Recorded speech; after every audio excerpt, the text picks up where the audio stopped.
কি ম্যাডাম আজকে তো খিচুড়ি বানালেন, খুব সুন্দর খিচুড়ি, দারুণ লাগছে খিচুড়িটা। আজকে আর খিচুড়ির সঙ্গে কি কি আছে?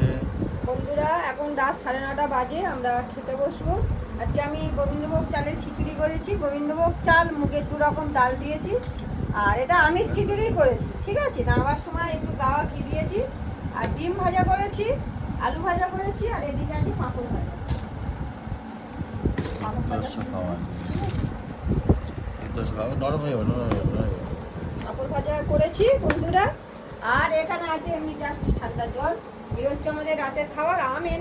এনেছি, ফ্রিজে রেখে দিয়েছি, আজকে আর কাটবো না বা খাবো না।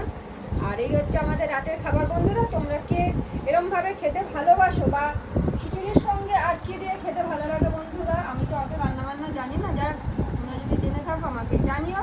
আর প্লিজ বন্ধুরা আমাকে দয়া করে প্রচুর পরিমাণে লাইক, চ্যানেল সাবস্ক্রাইব করো। আমাদের একটা ছোট্ট সাপোর্ট আমাকে দূর যেতে সাহায্য করো। তোমরা সবাই